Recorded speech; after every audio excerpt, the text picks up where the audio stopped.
Hey, McGinn, it's good to see you again. It's Mr. Lohn, and we are about to jump into our latest story time. Love sitting with you and sharing books. We have one today from the author Jesse Sema, who is known for Not Quite Narwhal. And the title of the latest book done by Jesse is Cookie Time. And I hope you have an enjoyable time listening to this tale. Here we go.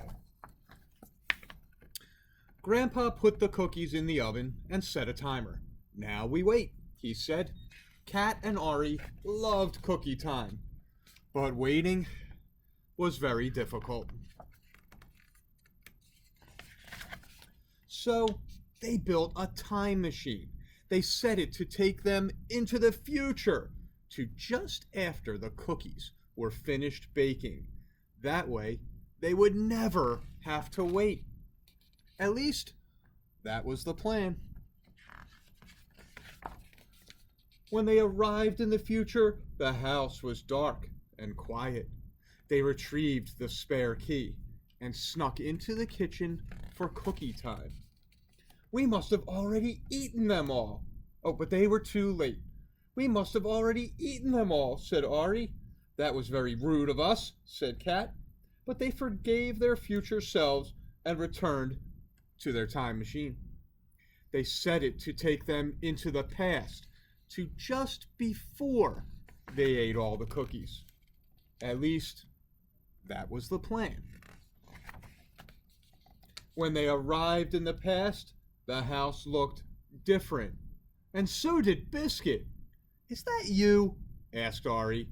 Is that us? Asked Kat. Ari and Kat both remembered this day. It was their very first cookie time with Grandpa. It would be easy to take those cookies from ourselves, said Kat. That would be very rude of us, said Ari.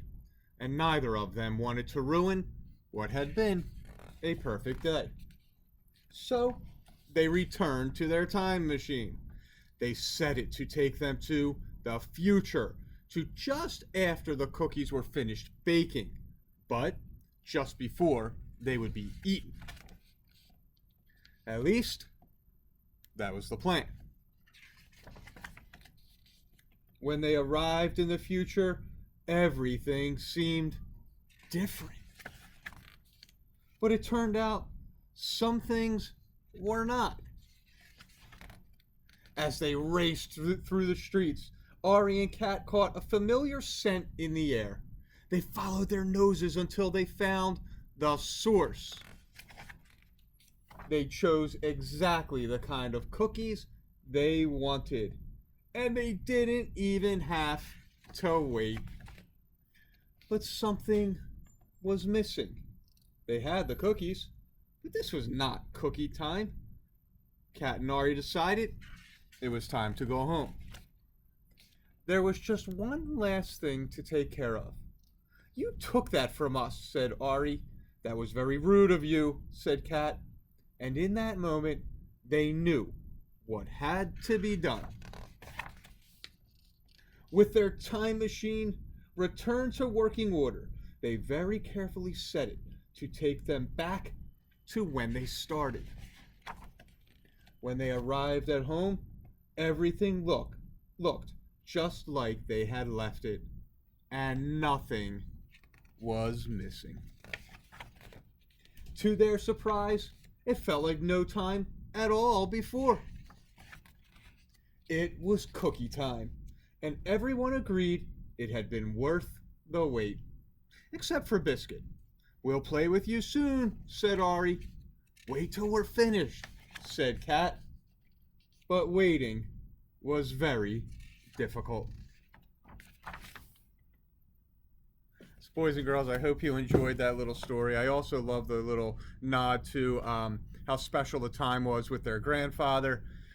Make your own little time machine. Have some fun. Take it to places that maybe you've read about, that you imagined or wonder about. Can be a great make-believe time. Could turn into a story that you want to write. Always let that imagination run wild. All right, McGinn, we'll be back with another read aloud tomorrow. You have a terrific night, and I'll see you soon.